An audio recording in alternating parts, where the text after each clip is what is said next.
Hello, it's George from Australia, and welcome to Gaming My Whole Life, where I discuss everything video game related, from good old past pixels to the birth of 3D until now. Welcome to my smexy Australian gaming YouTube channel. Now, ladies and gentlemen, for the second time, we will be discussing Baldurs Gate Dark Alliance. This was a game that originally came out on the PlayStation 2. I'm a huge fan. I have actually already done a video on this game. My previous video was talking about the amazing graphics engine that ran this game to begin with. Just admiring the graphics, admiring what boundary pushing techniques and how impressive this game was. So if you're interested in that video, after you've seen this video and liked it, and obviously all that good sexy stuff, I'll leave a link below so you can check that out. But today we need to do a proper, I'm going to call this a review, but really it's massive fanboying, right? I am doing basically my fourth playthrough of this game. I am very addicted, and just yesterday, in fact, I uploaded a video talking about the fact that video games heal the brain, that video games are good for your mental health, that video games help with anxiety and depression, and just lets you clock off, lets you be yourself, and has a lot of healing properties.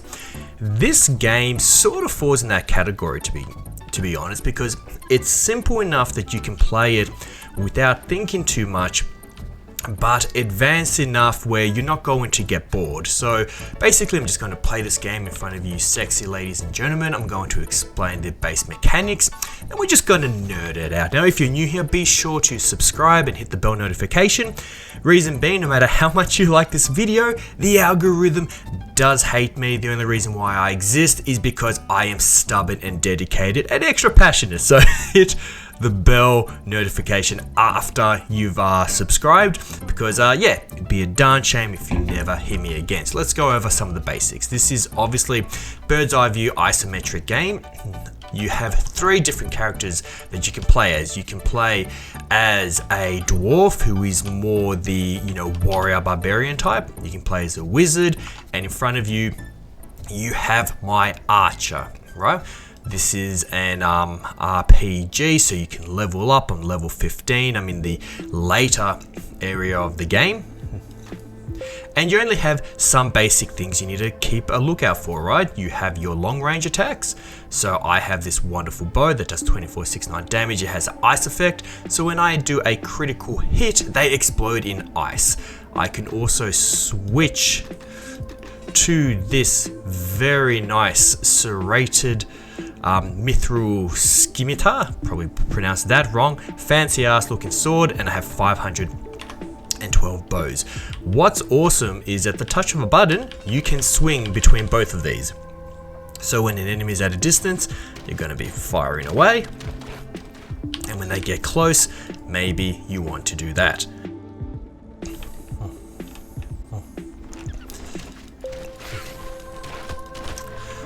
You can see the damage that does pop up.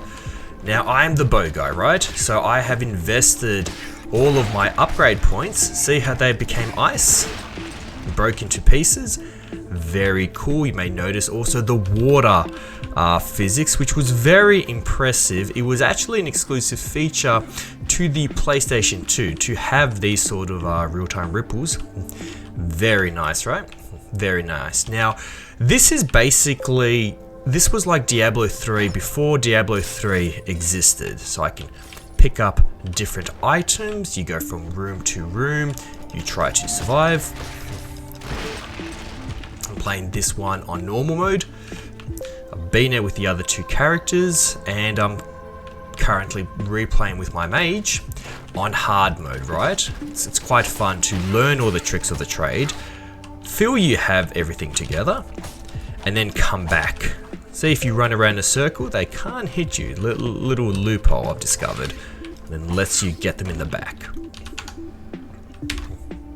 So these are the armors I'm wearing. We can do underwear man here. But something tells me he's more stronger like this.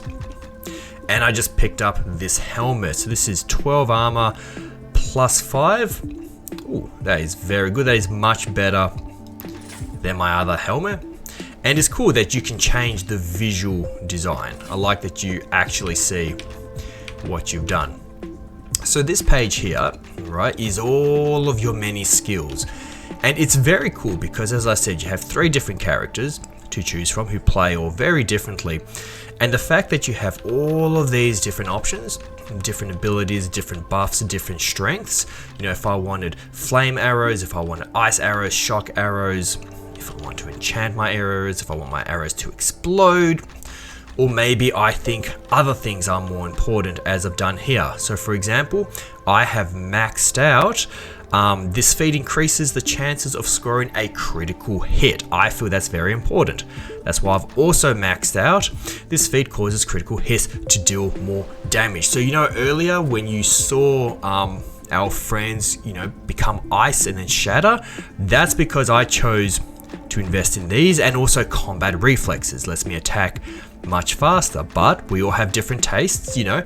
Maybe you think I'm a fool and that I should have invested in this shock arrow, right, and done much more damage, or exploding arrows. It's all up to you. So lots of replay value, because if you play as the mage, well, the mage is going to give you options for spells. If you played as the dwarf, well, then you'd get, you know, muscle man perks and techniques. And it's fun because you don't know what you do in the first time, right?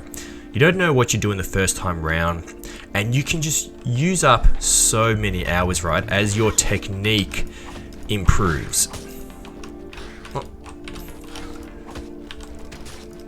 Oh. I can heal with the shortcut key.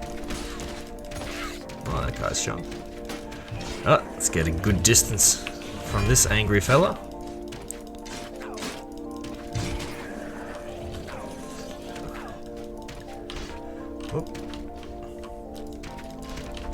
Oh, yes, yes, yes, critical, critical, critical, critical. Yes.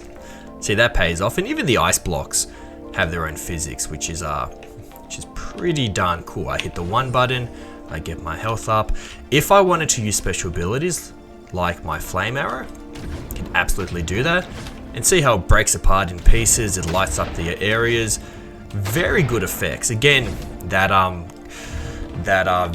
game graphics engine video I did on this game, I'll have it linked below just as a friendly reminder, because it does do a lot of really cool things. You know, there's different line effects. This was the PS2 era, right? Like, it was a very good humble flex. Oh.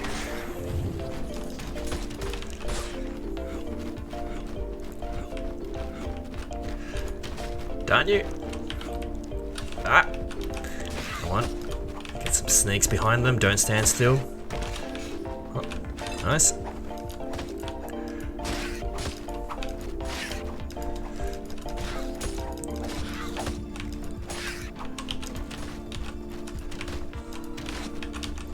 Man, these guys are strong here. It's a good thing I can do critical hits. Alright, so what did we just pick up there?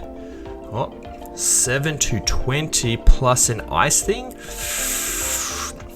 Ooh. See, that's interesting. So you have to decide what is better. This does anywhere between 7 to 20 damage, right? But, oh, it has the +1, so it's really 8 damage to 21, right? And whenever you do a critical hit, there will be an ice effect, which is really valuable, which is why this is worth 4,118. But then you have this one, right, which it's roughly valued at the same.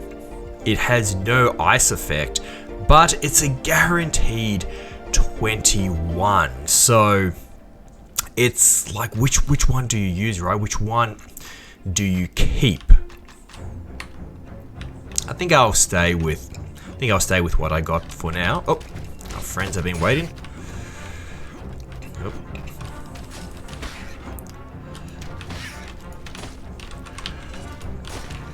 Okay, and yes, let's kill him at a distance.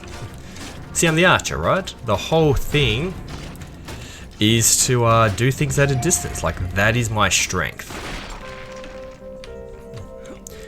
That is my strength. If I was playing as the wizard, well then I'd be doing all the magic spells and so forth. I would be doing my character build very differently. And it is fun that after you do beat this game, you know, you can replay it on a harder setting. And I looked up online, turns out after you beat the hard mode that you will unlock an even harder mode after that, which is very, very exciting. You get to test out all the different play styles. I do recommend your first run through be on normal difficulty, just because chances are you're going to waste a lot of your upgrade points in the wrong area, right? So do that on your normal run, and then on your tougher run, oh, it's too low. Hello. Gonna need him to come up. Yeah, there we go. I can hit you now. You shouldn't stand there. So as you can see, there's a lot of repeating, right? But to be honest, that seems to be part of the appeal, because it's just difficult enough where you need to have some basic strategies and you keep your build in mind, but it's not complex enough where you need to really commit that much mental energy, right? This is one of those good relaxing games where it's addictive, but it doesn't require too much from you, the player. So here, this green bar is my experience points, right? Once I go up in experience, see how I have 2 points here? Let's say I wanted to unlock the shock arrows, cost 10. I would need at least 10. I'm very far in the game, so that means that, you know, the next time I level up, I'm probably going to have like literally 15 points there or something. So at the moment I'm getting the best gear, the best everything. So let's load my other build, which should be my elf, which I'm playing on hard mode. So this is my second run with the lovely elf. So I'll show off this character and her build. Immediately I have a weaker health and I am low on many things, but let me show off my character. So this is my lovely character here. Since she is a mage, well, she's not too good for upfront confrontation, so I have a nice bow here for her. And I just bought this very expensive ice burst mithril dagger, which 6-48 critical hits do the ice effect. Now it's only fair I showed the guy in his underwear. This is our lady in her underwear. But, you know, just like the guy, this isn't really the, you know, the best way to keep him strong. I just think it's funny, to be honest. So let's show off the various spells, right? So, because we are no longer an archer, we have spells, which is fun. So we can literally burst flames out of our hands and see how things catch on fire and it lights the area. That's why I did that other video.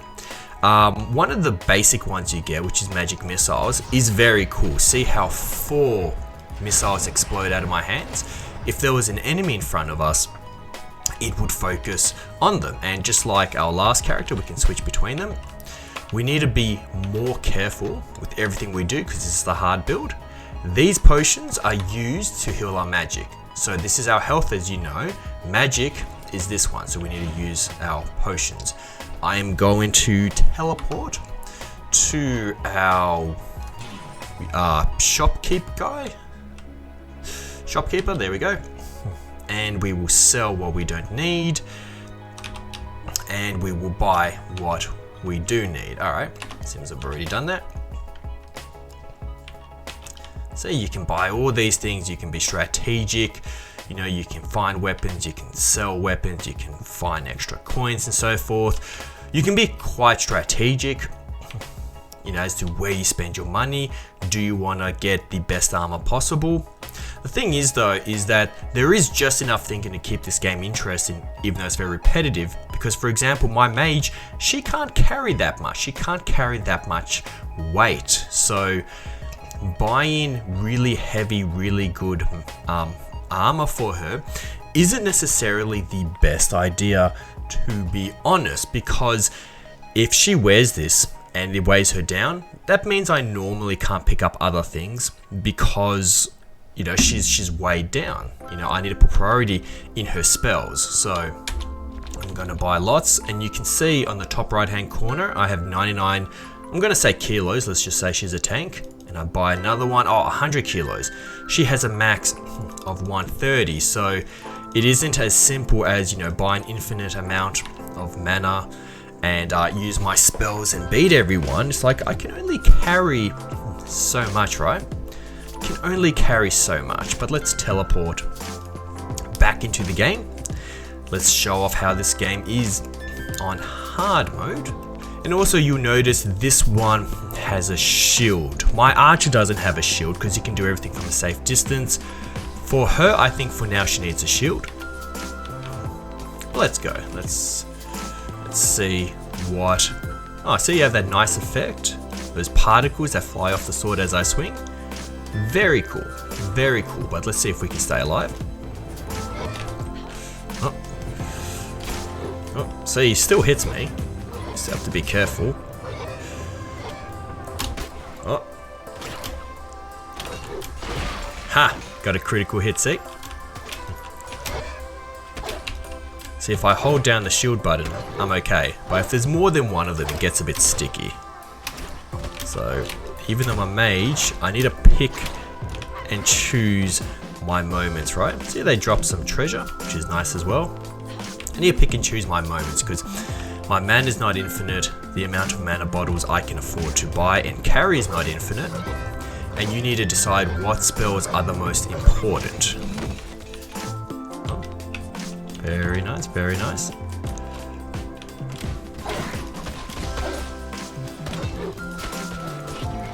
Oh, critical. Very nice. See, that's why I always invest in the critical. I'm sure I've done it with this character build as well.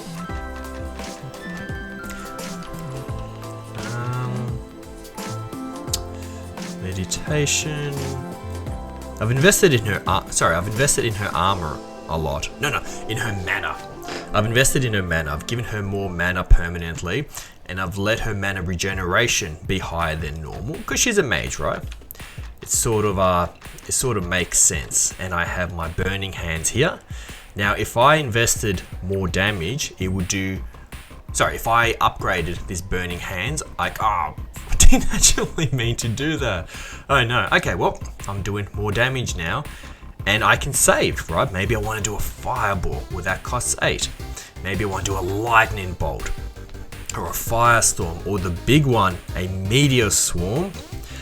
When cast, meteors rain down around the caster, damaging nearby enemies, which obviously is pretty darn cool. So then that becomes the strategic side of this game. Am I going to, you know, just upgrade my basics and not think about it? Or am I going to delay gratification, as they say, right? Am I going to, you know, keep leveling myself up, level 7, maybe when I hit level 8, when this green bar goes here, maybe then I can afford the stronger ones. Like, it's up to you. That's why it's fun to do those multiple builds, because you take on enemies mostly the same way, right?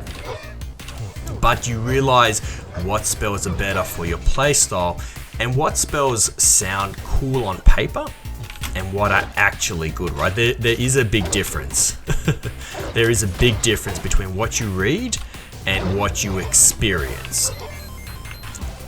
Oh no, I forgot to buy health potions just before, didn't I? Oh, that was silly. Alright, let's quickly do that actually. I bought mana, forgot to buy forgot to buy spells. That was no health. See, and I can't even buy that much because of my weight limit, so that's just, which is annoying, because if I find like a really cool weapon on my travels or better armor, even if I don't want to keep it, even if I just want to bring it back to sell it, if I can't physically pick it up, well then I'm not going to be able to sell it, am I? Now, it's always worth exploring because one, you get to fight more enemies so you can level up more, but there's normally hidden treasure chests and so forth. Oh, see, these guys are angry. Get back, get back, get back. Oh, you saw me accidentally make this spell a bit more powerful than before, so that seems to be paying off. Now hitting the 1 key on my keyboard, I upgrade that. Press 2, I heal myself. As a mage, it obviously gets quite dangerous when you run out of mana, right? So that's why I still invest in like my fancy shield and my fancy ice dagger, because it's a blend between doing this and the physical stuff. And I feel they're quite well balanced as well. Like, all of these characters have their strengths and advantages. I don't really feel there is a specific clear-cut winner. Oh, I think I heard a ring or something. Oh yes. Thought I heard a ring. See, the physics of this game is cool. Like, if I let this item fly... Okay, that's embarrassing. Try and talk up the physics, and that sledgehammer's just stuck in the air. Oh, listen. I'm not strong enough to carry anymore. See, I can't even pick that up. So then it's like, right, was it worth me buying so many of these, right? Because they're weighing me down. It's showing here that just with my blue potions, I have 70 freaking kilos worth, you know? My armor is only... Can't read the writing there, but... Anyway, I can't pick that up, which is a darn shame. So I need to use my magic more, so then I can use my mana bottles, so then I can weigh less, so then I can pick up more goodies. That being said, it's a sledgehammer. My class probably can't deal with it anyway. See, I love how it lights the area around you, right? I mean, we had just come out of the PlayStation 1 and Nintendo 64 era, so to see real-time lighting like that, along with all the other incredible graphics and so forth, very excited. Alright, these wolves are always dangerous. That looks pretty. That looks very pretty. See, it's a good thing I've upgraded my mana storage so much that I can use this spell and hold it down for so long. But you can see how it burns away so quickly, right? These wolves are strong though. These wolves are strong. They can very easily take you out. And I'm not talking about a lovely date. I'm saying, dare I say, they would kill me the first chance they get. But they don't like fire, you cowards. A real wolf would welcome the fire. Apparently. See, look, again, see, I'm using the the mana bottles so much, right? So much. Thankfully, these wolves tend to run away when they get hurt, so I can use that to my advantage. Because if they just ignored the pain and attacked me, that would be hard. Alright, let's do the circle trick. See, almost every single enemy type does this, so it's worth keeping in mind, because then you can attack their back while you do that. Haha. Ah, critical. Thank goodness. Let's save.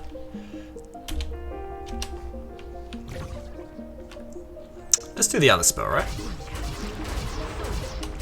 See how it hunts them down? Huh, very satisfying. And as you level up, you get more of these. Every 2 levels, you get extra. Oh dear. Huh, see we have another enemy down there? See, he's throwing big snowball things. Look what happens when this guy throws it. Say you hit him. Oh, he hit me then. So sometimes you need to get them to hit each other, if possible. Alright.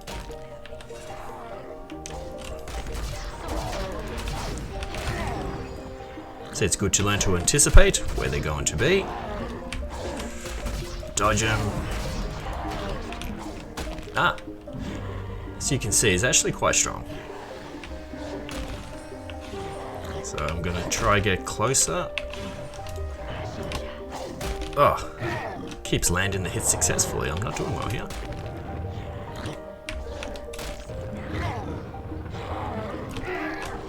Oh, thank goodness.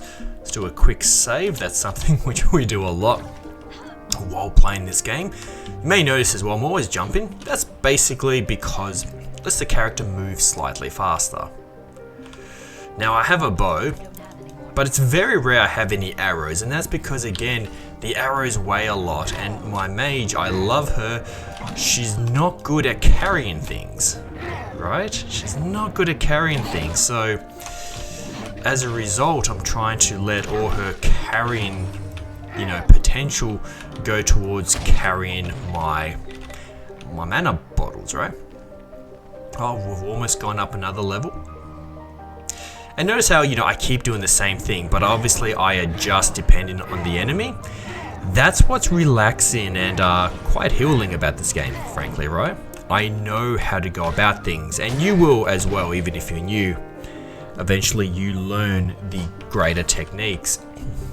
But your brain just clocks off. It's just a very... Oh dear. It's just a very nice place to be. Oh no. Okay, can't let myself get surrounded. Oh dear. Alright. Oh, too many of them. See, as they hit me with the ice, I get slower.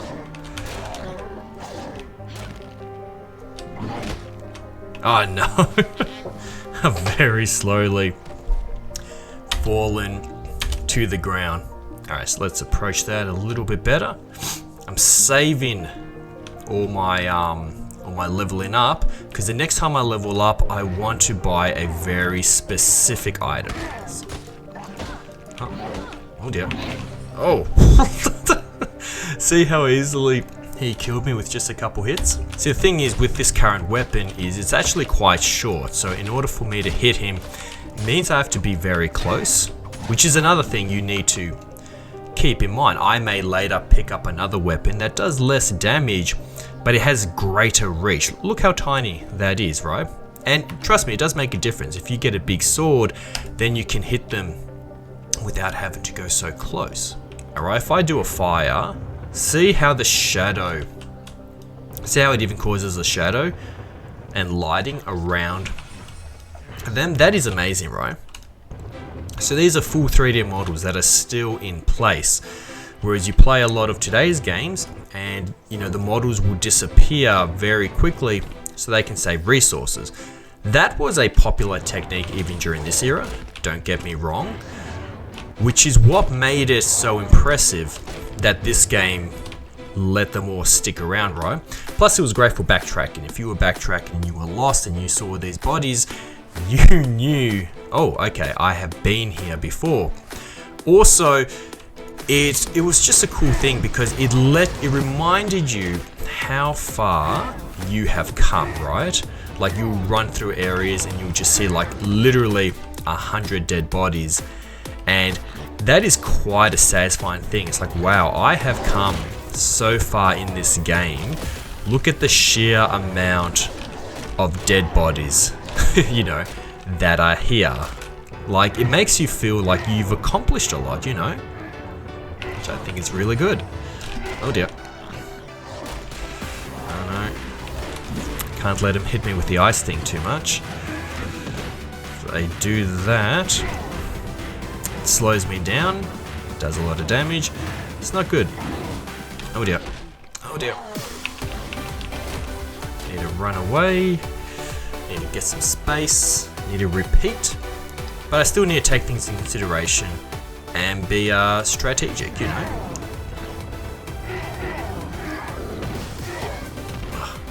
Alright, awesome. They didn't have that much health left to begin with. See, I can hide behind these as well, so that's another strategy thing. That's there on purpose.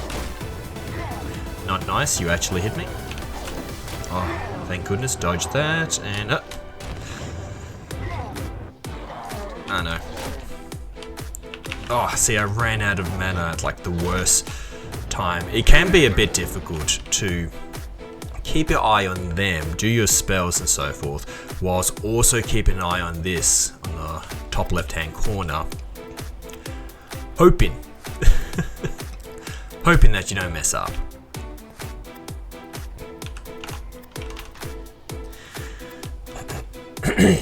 Now these are called recall potions. So every time I teleport to the shopkeep, I am using this, right? So if I run out of them, I can't teleport it. And in the other modes, it's you know, you get a lot of them. In hard mode, you don't get so much. But see, these rings are pretty useless. That being said, they're worth money. 155, 155. This amulet, 148. But they're not all useless. Some give a special property, like this ring of intellect, right? I'm a mage. If I have intelligence, I get more max energy, for example, and obviously it helps with spell damage. So let's go into this cave. This is optional, but you go where the experience is with these games. Also, I'm sure you want to see me level up, right? Okay. Oh dear, this is really going bad. Oh, got a critical, thank goodness. And I'm in an area where I can rotate the camera, finally. There's plenty of areas where you can rotate the camera, and there's other areas which the developers just don't want you to do it for whatever reason. Let's do this.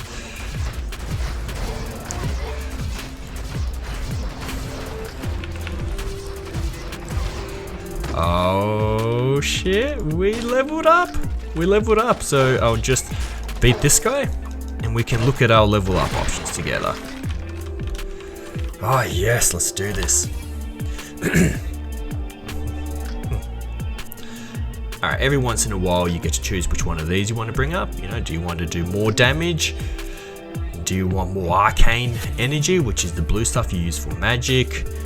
Do you want this, which is a very good one, plus 3% more experience per battle with victory, ranged attack, armor, more hit points, faster health generation, or charisma, which, you know, numbers wise, that's pretty good if you think about it. 5% off item cost, plus 5 on resale value. Normally, I upgrade this area because look at this, 3% per experience per victory. You've probably seen me kill more than 100 enemies already, right? Like, there is a lot of ragdoll physics happening, and you can't help but think, if you get 3% more experience per victory, that would really add up. That being said, 5% discount plus 5. I'm going to do this one. Normally I don't, but I'll do that one. Now, alright, yes! So we have 12 points, right? We can buy a fireball, we can have ice shoot out of our fingertips, we can do a fire bolt, or we can upgrade other things, you know, like more mana or faster regeneration rate. I really wanted to use this, right? This spell creates a floating magical sword which attacks nearby foes. Let me show you how cool this is, right? So I use this, and see how there's that sword? That sword will now fly with me and attack any foe. Right? Look at this. It will automatically attack someone. See that sound? That's the sound of my sword defending me. That's the sound of my sword going off on its own, has a will of its own, and attacking the others. Very handy. Doesn't last too long, but then you just summon another one. I think it is an excellent partner with the mage, because then that way, even if you're not up to an enemy, it will help attack for you. You know, divide and conquer in a good way though. See, it's been attacking him this whole time for me, which is very handy. Now we're both attacking him. That's some advanced mage shit right there. Haha. See, this guy is very strong and he died relatively easy because my sword had just been attacking, so always have this out. Alright, let's see.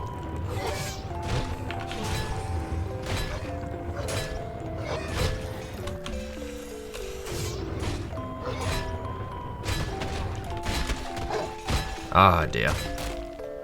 Ha! Look, even after I die, even after I die, it's just going to keep attacking until it runs out of mana. I wonder if he will die. No. Ah. that was still satisfying. That being said, thank you so much for hanging out with me today. You've been watching Gaming My Whole Life. You have a wonderful, wonderful, wonderful morning, afternoon, or evening, depending on where you all live on this big blue planet of ours. God bless you all. Take care. I'll see you for my next video here at Gaming My Whole Life, where I discuss everything video game related, from good old past pixels to the birth of 3D. Until now, hit the subscribe button, hit the bell notification. Talk to you all next time. Alright, bye.